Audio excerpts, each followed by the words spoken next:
So the way that we're going to start this is if each of you could give a very short introduction of yourself and what you do with DAOs, and then we'll basically go from there in the discussion. Does one of them work? One thing that I've learned at DAOs is that technology never works. You always need a little help. So. Hello, everyone. My name is Rolf. The main DAO that I work with is called Metacartel Ventures DAO, probably the longest-running, surviving investment DAO after the DAO. Personally, European kid, studied in the US, ran a bunch of ventures, did a PhD in organizational theory in 2011, which is when I came across Bitcoin, and my dissertation was around how do organizations with tokens differ from organizations without tokens. So this is really all I do. I think DAOs are the most exciting instantiation of that kind of framework, and I'll be happy to chat about my experience with these fine gentlemen and this fine lady. Thank you. Oh, mine's working. All right. Hi, guys. I'm Lenka, or Lenkla on Twitter or Telegram, etc. Either work. Just call me either one. I'm mostly involved with Maker, and that's the place where I feel safe, comfortable, and really passionate about. I've been in crypto industry for almost 8 years. Started in a Bitcoin startup, discovered Ether, discovered stablecoins, joined Maker Foundation, worked in Marcoms, did all kinds of marketing comms. And then the foundation dissolved, and instead of looking for another marketing job, I decided I want to give it a try with DAO. And I joined a really cool team that is actually mandated by the DAO. In our language, we call it core unit.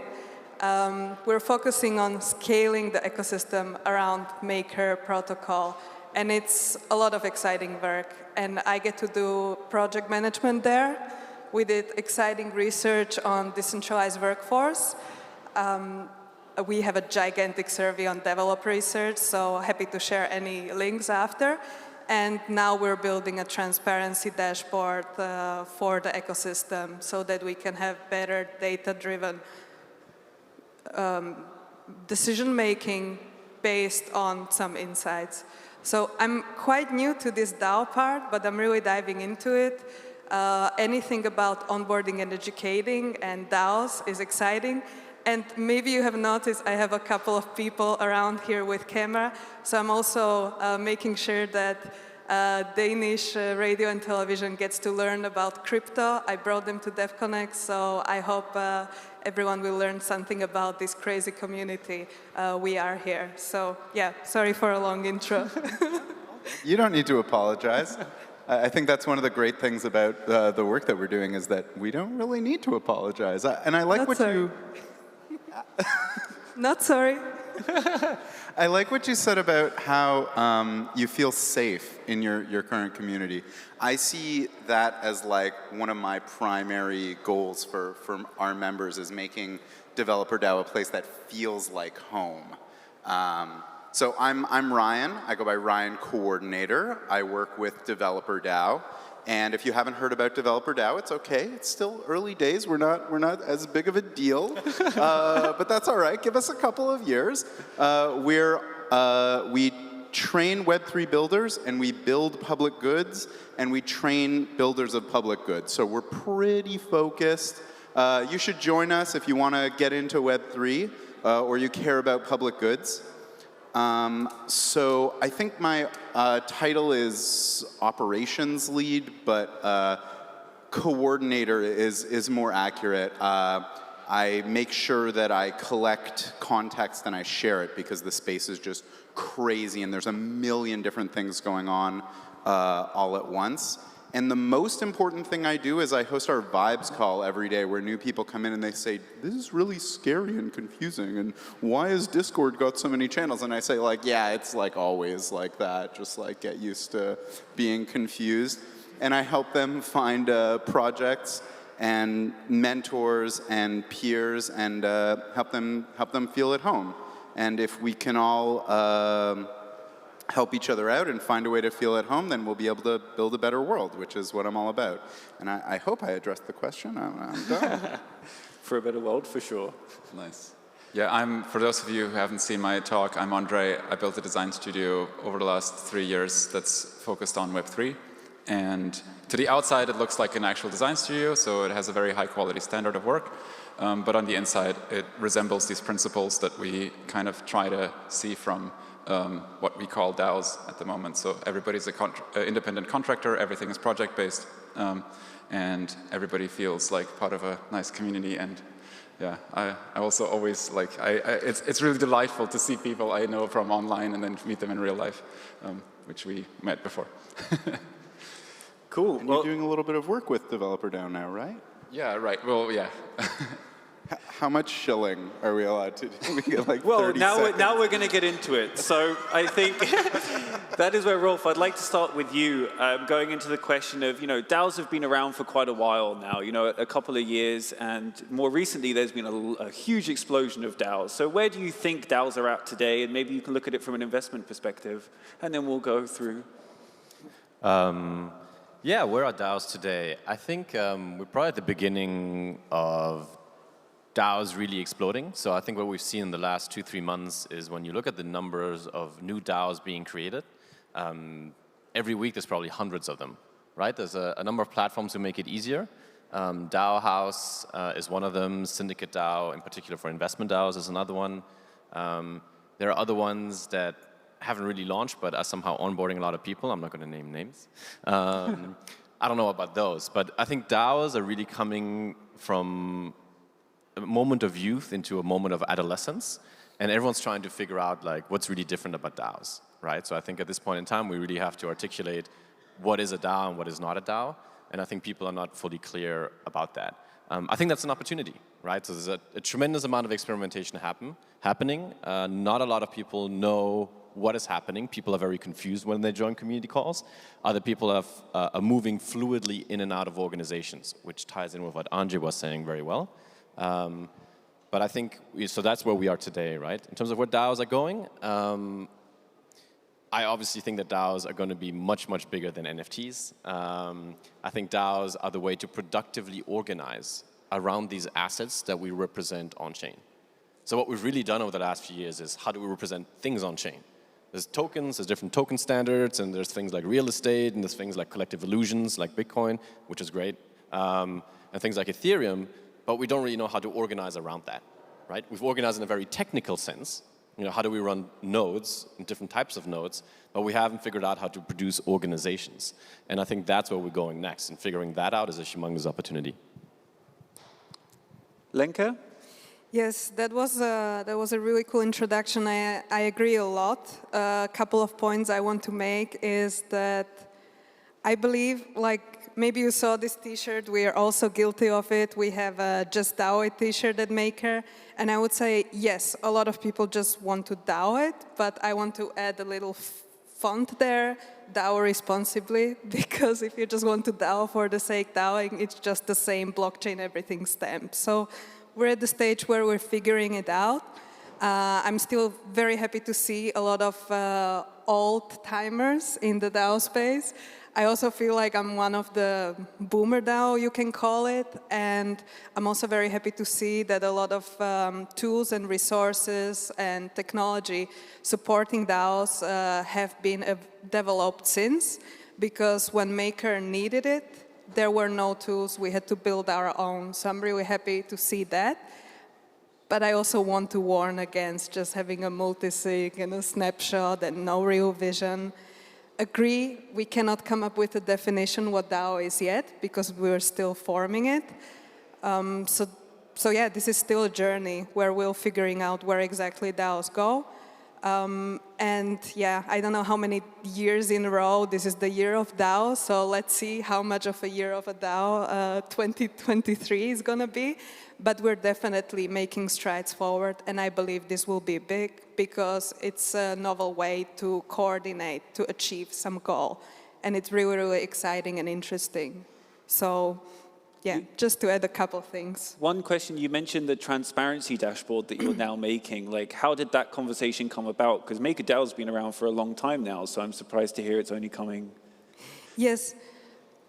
Currently, the teams, we dub them core units. In some other DAOs, you have work streams or guilds or whatever you name them. These smaller units that contribute to the DAO. We have at Maker around 20 plus core units, and it's becoming increasingly difficult to keep up with every single team in their own environment, with their all ways of communicating and reporting on the progress or roadmaps. So what we're trying to do here, for instance, the users could be our delegates, so that they can actually use this dashboard that feeds them all the data in a way that they can look at the ecosystem-wide, protocol-wide, or core unit-specific, and make a decision, because they need to make decisions on behalf of people who trust them with their voting power, and they have a limited bandwidth to do this. So we want to create tools for them to achieve more transparency, to get more insights. And of course, as we grow the number of core units, the protocol treasury is also not infinite. So we need to figure out what's the quality and what's the level we want these teams to live up to. And we also want to check whether they deliver for that. So we're basically creating this dashboard API that our users can use. And hopefully we can also inspire this movement beyond Maker, because yeah, we welcome adoption of things that people find useful. Nice, thanks for sharing. Some of the themes in there: transparency, accountability, delegation. So in the same way that the DeFi space is doing a speed run of the entire history of financial fraud, I think that the DAO space is going to be doing a speed run of the history of governance. I'm particularly excited about digital democracy. I look forward to the day when, I'm a Canadian national, so I'm looking forward to the day when we have a Canada all-hands meeting for the crypto-elected Prime Minister, and they're held accountable. I see DAOs scaling to the community level, the national level, the international level, the interplanetary level. Who hears from Protocol Labs? The current year of the DAO theme echoes like the year of Linux on the desktop theme. Like, how many Linux users do we have in the house, right?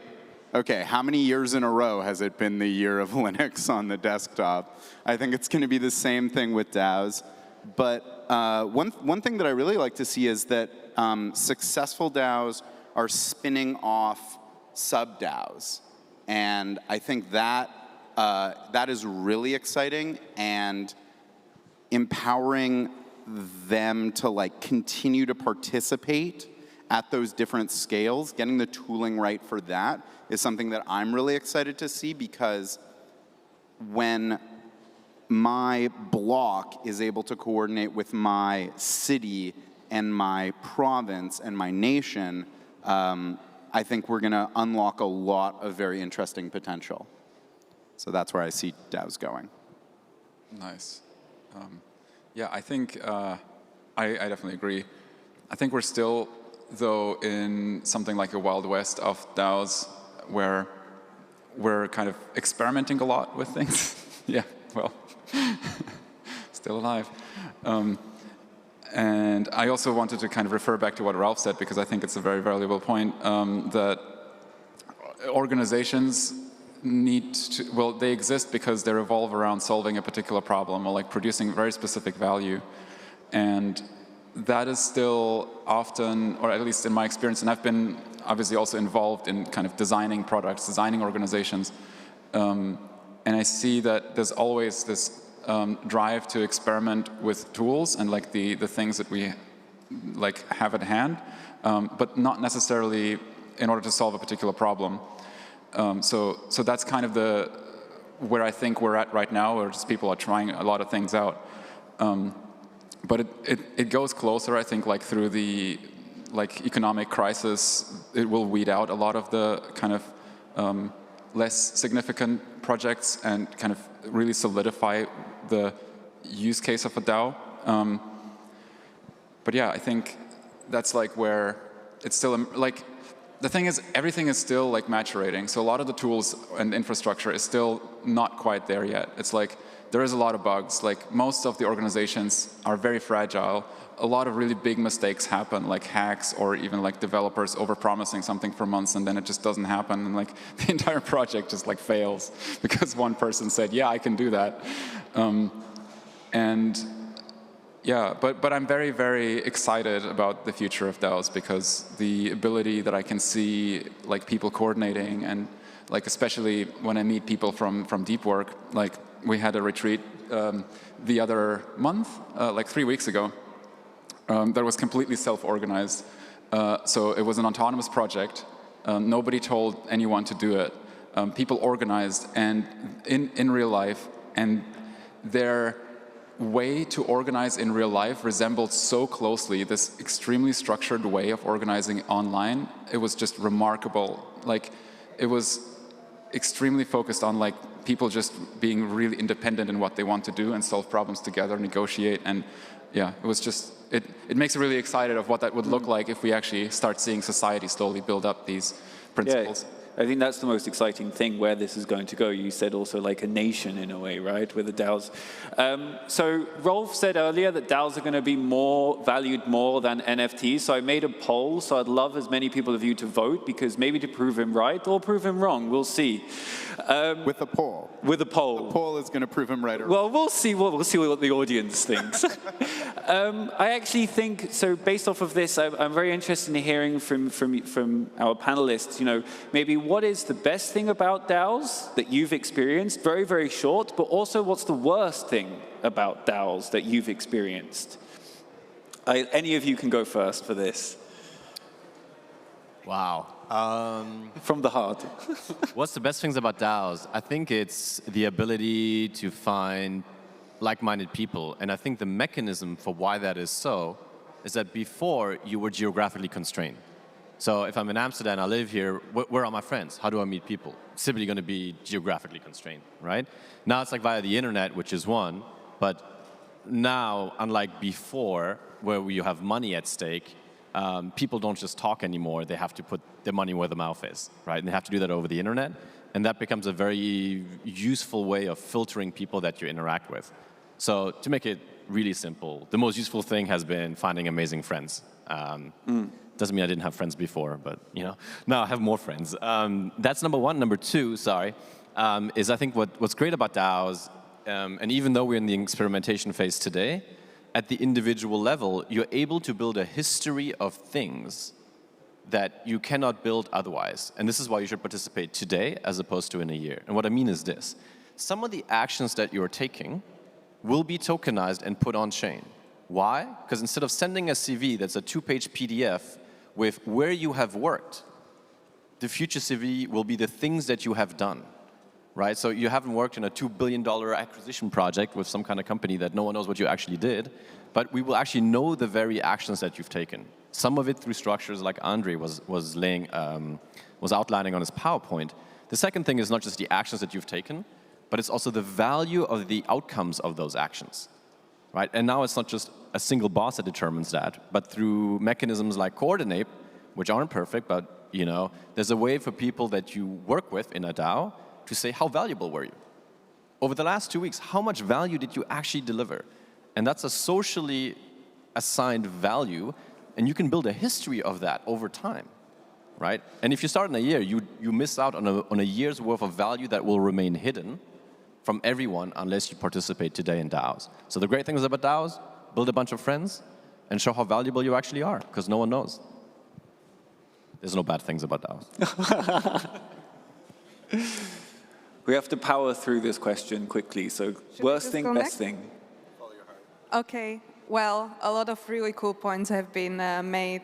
I believe that in DAOs, you get your true yourself shine, not where you come from, not what degree you had, not how many people you delegated work to. You have your values reflect your contributions, and you can actually see impact of your work straight up. Friends, of course. Like, if I didn't like this space, I would probably consider changing, but I cannot see myself leaving because there's some really important connections one makes and a lot of people that are most of the time smarter than you, and you feel the most stupid in the room, but you have a lot to learn from, and you each other benefit from each other's collaboration and presence. Negative things. Well, there are always negative things. Like, there is some sort of uncertainty level. There is some sort of very disciplined approach you need to have to your work because it's so unstructured. And there are, of course, collaboration difficulties which centralized traditional organizations solve for in a very prescriptive and limiting way. So you need to overcome a lot of challenges, but I would flip it on the positive side that also brings you further to happier and more beneficial contributions. So it could be thought of as a plus side. Every time you overcome some issue and you can share it and you can create a value, I think that's a plus in the end. So yeah, a lot of self-control, discipline, and a little bit of appetite for risk, because else we couldn't move as fast as we do now.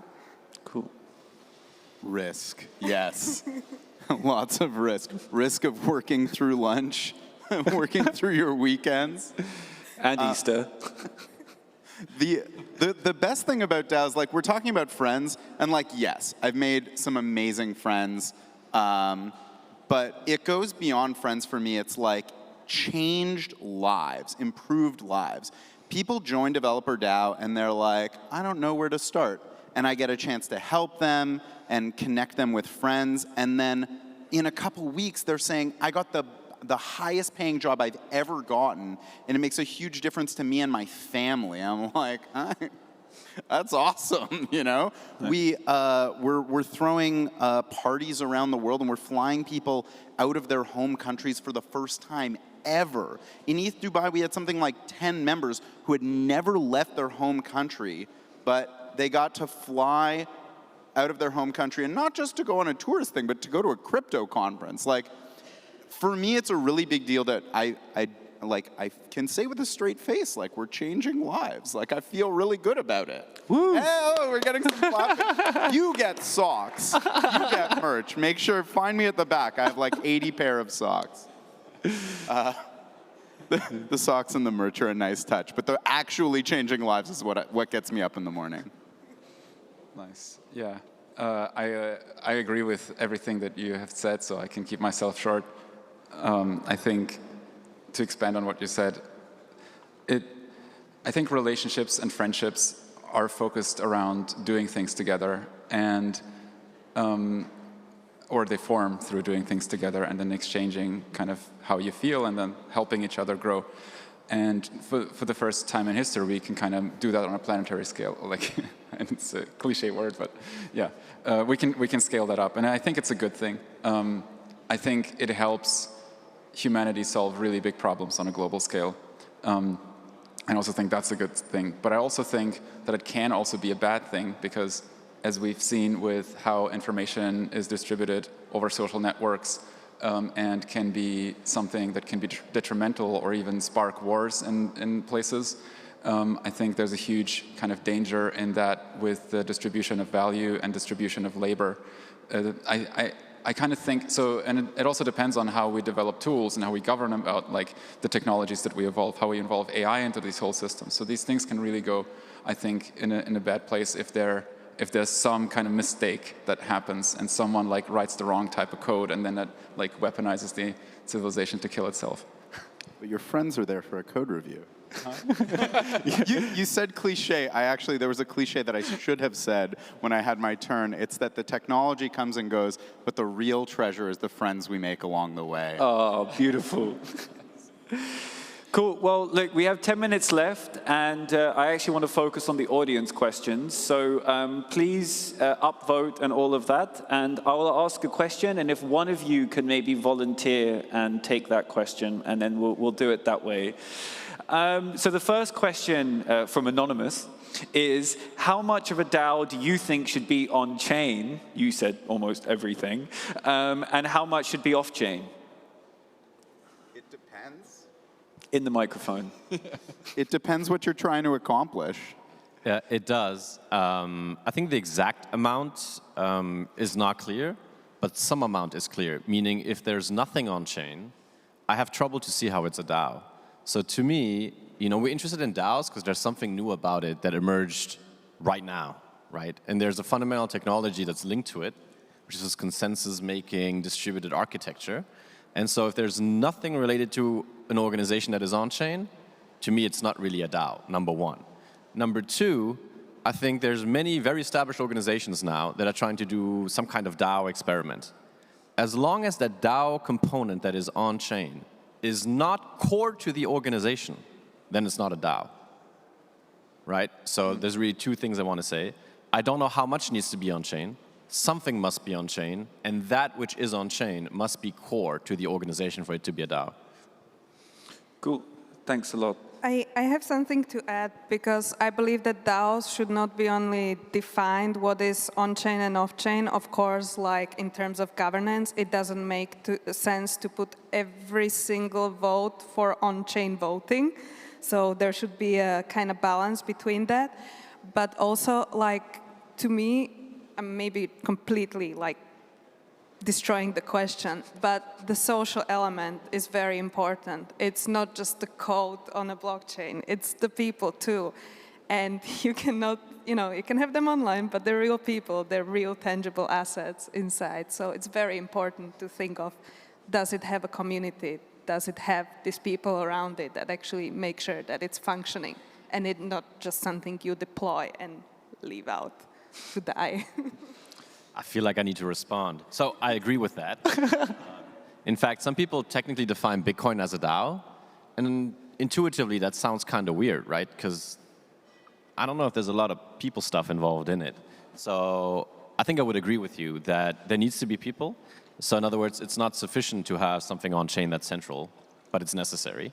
And you definitely need a lot of the people stuff in there. Cool. The next question is, traditional companies can offer a lot of benefits, healthcare, maternity leave, etc., to their employees. Do you see a path forward for DAOs to offer something similar? Have you seen anything like this, or? We're supposed to give a shout out to Opolis, right? Waiting for them to deploy in Canada. You're out there. And Germany. Anywhere else. Yeah, and I think I should also be plugging that we've got a platform where we're aiming to do that too, called Benz. Shout out to Camp. Yes, all of those things are definitely coming, and it's just a question of when, and when is a function of how well they'll be delivered. Yeah. So like the first wave of like dental benefits through DAOs is like not gonna be great. But eventually we're gonna be in a situation where there are DAOs that function competently for all of our collective bargaining needs. So there's gonna be a developers labor union that negotiates directly against bad actors like Microsoft for concessions for our governments. Direct work on behalf of individuals for the necessities of life, clean water, housing, all that good stuff. Like, it's coming, it's just a question of when. Yeah, I also just really quick want to add on that. I think with DAOs, because the infrastructure is kind of almost free, you can diverge the profits of the DAO to basically any purpose you like, which then becomes the attractor for certain people to just join your organization as opposed to another. So, for example, in Deep Work, we have a profit share. So if you join Deep Work, you do work, then on a given month, you would receive part of the profits as part of being part of it. So, and that could be like, maybe not profits, but we're actually like partnering up with a medical institution, and now you get free dental healthcare. Or like, we have 4-hour work days. Like, that's the condition that we've created because we can afford that. And so I think there's going to be a lot of different opportunities and a lot of organizations that will choose their own kind of social and health benefits for people. Yeah, and how do you see that kind of weigh up against also having like a regular salary? Because DAOs are very much kind of project-based, right? So how do you see it for people that are looking for a normal salary and looking for these benefits? Well, I mean, I think the normal salary is something that's just not going to work anymore, or like not going to exist in that same way. But you can have like, you know, a UBI that the company is going to create. So rather than giving you the instability of like project-based work, so you have to like survive if you don't have work, you'll just, you know, you have a UBI that's been provided by the organization because they want to keep you around. I like that vision. I want that vision. I'm trying to work to create that vision. I'm there. I'm there for it. But like as a full-time DAO employee, it's not there yet. And if you really need like certainty and stability, I remember Austin Griffith one time had a real heart-to-heart moment with me where he's like, you just have to jump off the cliff. Like, good luck. And it all worked out, but your risk tolerance needs to be incredible today, and there's a lot of work to do before we get to a position where that's not true. Just 1 second, the join Deep-Work was a joke. If you join Deep-Work, that's not going to solve your problems. So, yeah, but Austin's definitely going to make it. Like, he's the guy. Yeah, really. For like sure, Austin. we all love Austin. Yeah. Another bow tie gentleman. But I wanted to add that at SES, at our core unit, we understand that it's really hard to make the real life work. And we also try to offer, like, the ask that one should make for a full-time contribution should include these costs that are accrued from, let's say, being in a contractor agreement, like accounting for the things, for the extra risk, for the extra costs, so that we try to reflect that. But of course, we're super early, and I love my People Ops group where we discuss these things, like how can we push it to the new level? How do we do this better? How do we take care of the more softer things rather than just like the essential hardcore, did you deliver the value, is your proposal accepted thing? Is that an open group, or is that only for me? You're invited. Oh, count me in. Yeah, 20 socks, 21 socks we need, pairs of socks. Sold. Cool. Another question is, reputation is a big challenge. Do you know a good reputation scoring platform that helps DAO members to trust new members? An active problem, no. There you go. I mean, reputation is a difficult thing. It's like, you can't really quantify it. I mean, there are a lot of really cool tools. Like, I'm also like a big fan of Coordinape and of Colony, and there's Missouri, there's a bunch of those, like even POAPs in some way. But also reputation is things like your CV or your like kind of, I don't know, any attestation that you would receive from external. Maybe a CV, I mean, I personally don't count that as reputation, but yeah, there's a lot of different data. It's more the question of how do we make sense of that data. That's an actual issue because there's so much of it. Yeah, I think a unique insight from Untitled Ventures is that there's been a lot of projects in the last few years that have basically indexed data, right? So things like Etherscan or smart contracts, and how do you know what an address does? How much does it interact with DeFi applications versus NFT applications? And then you generate some kind of score, right? Degen scores are the most famous ones. We are probably moving towards a stage where the problem of indexing data is more or less solved. And it's really about saying, well, now we have this data set full of data of what this one address does. How do we look over time what it actually means? Right, so not just a bunch of rows and columns, but like how do you interpret that into a score, like a credit score, like a reputation score? These are still unsolved problems, but probably one of the more exciting spaces today. I have one very simple starting point for anyone interested to build a reputation in this space. Just collect POAPs. Show your POAP wallet. Just start small. Don't invest too much. Just show that you have some history.